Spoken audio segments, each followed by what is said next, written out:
I had great plans for this reading vlog. I had my little TV already. I was going to go on a lot of trips this summer, so I was fully ready to read a lot of good books. In reality, it's almost the middle of August, and since the 4th of July, I haven't finished a single book.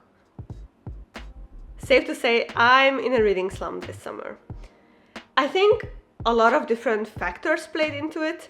Basically, I was busy with work, busy with life, and somehow even when I had the time to read, for example on train rides, when I went on trips, maybe I didn't choose the right books to really hook me and make me feel like, oh my god, I need to finish this book. So I can tell you what I've been reading in the last 4 weeks basically. I started This Is How You Lose the Time War, where in the next part you will see a little clip when we went book shopping and when I picked up this book.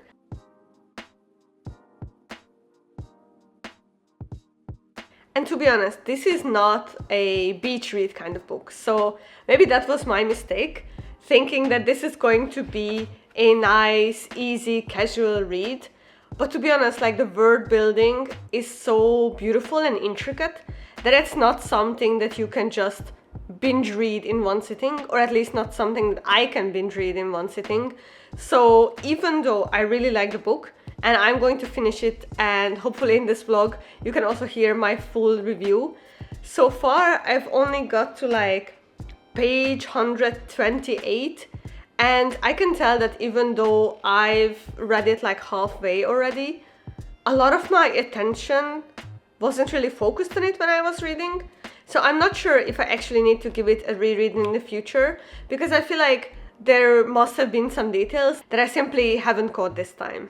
So then, okay, I realized This Is How You Lose the Time War is not really the easy, casual summer read that I was looking for. So then I picked up an ebook version of a book that everybody is talking about, which is Just for the Summer.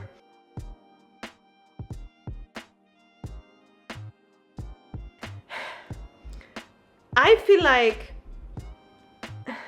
it's hard to put it into words, but somehow this book and me, we are not vibing. Okay, let's start from this point. I'm not the biggest fan of Emily Henry. Like, all the books I read from her before were kinda not my taste. Like, I could understand why people like it so much, but for me they weren't hitting as hard as for some other people. But I surely thought that Just for the Summer is going to be different, and it is different, but it still somehow, it didn't manage to take me out of a reading slump completely.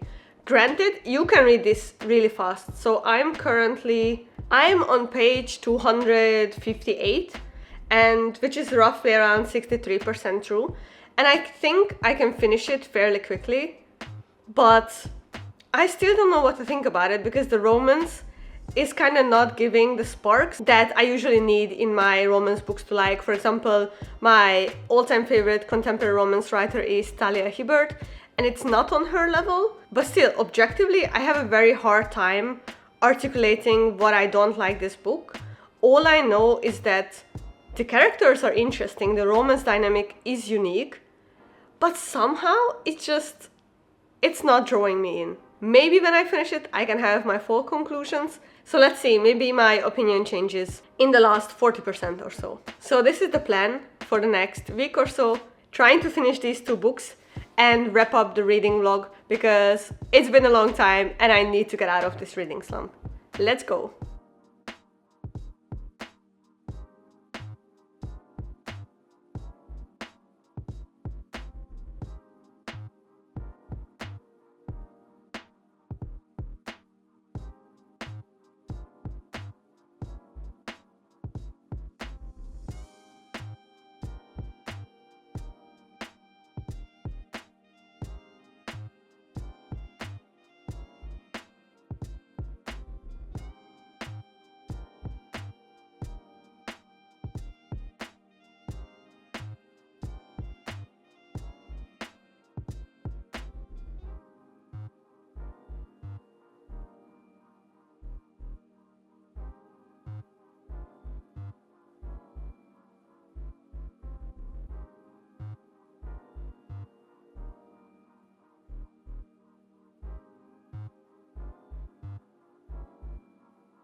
I finished just for the summer, so let me gather my thoughts on it. Earlier in the video, I said that me and this book were not vibing, but I had difficulty articulating why. Now, having finished the book, I think it's because I expected a flirty summer love story, but the strength of this book does not lie in the romance part, but actually the characters and how they work through their issues. This is a story about Emma, a travel nurse, and Justin, a lead engineer, I think he was, who agreed to date for 4 weeks to break their dating curses. There is texting, there is flirting, there is banter. Justin is a huge green flag as a romantic partner. There was a line where one of the side characters, Maddie, Emma's best friend, called him the definition of if he wanted to, he would type of guy, and that describes him perfectly. He puts in the effort. But they both have their issues connected to their families, and that makes it hard for them to build anything that can last. I would check the content warnings before diving in, because I just skimmed them, and at points I was surprised how in depth we went regarding the characters' mental states and them working through detachment, emotional abuse, and other things. In the acknowledgements, the author mentioned that she works together with licensed psychologists in order to depict the mental health aspects with sensitivity and accuracy, which I appreciate as a reader. The mental illnesses are definitely not glamorized, but feel very raw and gut-wrenching in this book. Which sort of brings me to my point on why I didn't rate it 5 stars. The chemistry between Emma and Justin was the weakest part of the story, in my opinion. On one hand, it was understandable and matched their dynamic with Emma avoiding commitments. There were a lot of mature and realistic decisions in the book. On the other hand, I didn't get butterflies while reading it. We get Justin's POV as well, and he's really trying to sell the love story with soft moments, but the sparks were just very hard to detect, as I said earlier. I was much more interested in how they deal with the things life has thrown at them, rather than how the relationship develops, which is not the best sign when I'm reading a contemporary romance novel. Nevertheless, it was a unique read in my opinion, different from the Emily Henry type of summer romances. I still prefer this one over those, but it didn't become my all-time favorite like Talia Hibbert's books. The author has a couple other books just for the summer, is actually the third part, but I could read it as a standalone. Some characters are interconnected with the other stories, but at this point I'm not in a rush to pick up the previous parts. Now let's power through This Is How You Lose the Time War, because I already know what I want to read after that.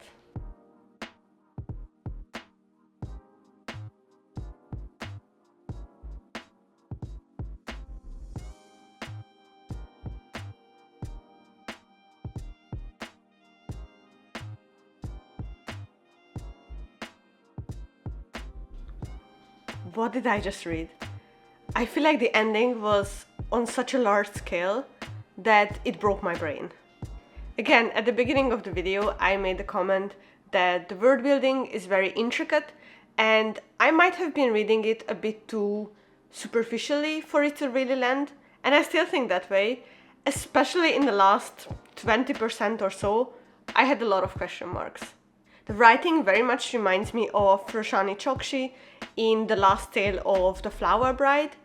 The way the word choices create such a particular atmosphere. For example, let me show you.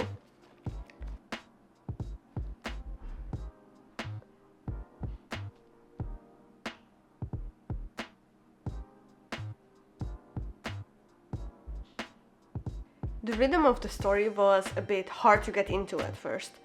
We have 2 agents, Red and Blue, who time travel to move different plots along, and they strike up correspondence.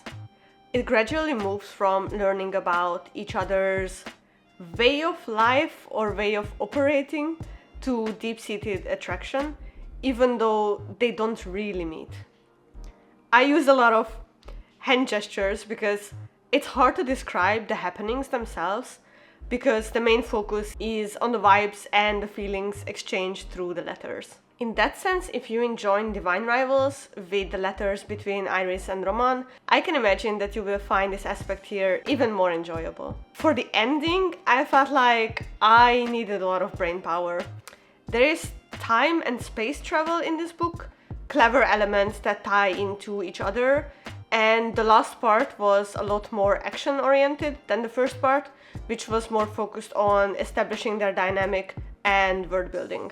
Overall, I cannot remember when was the last time I read a book this complex. Like, don't let the 200 pages fool you. This is full of layers upon layers of details and plot roller coaster. Finally, I finished 2 books in like 4 to 5 weeks. Can I say I'm over the reading slump? Hopefully. But I'm also taking my own advice. So instead of seeking a new book by a new author, my next read will be Circe by Madeline Miller, which I hope will live up to how much I enjoyed The Song of Achilles. I hope your summer is going well. Let me know which was your favorite book that you read recently. I need some new recommendations.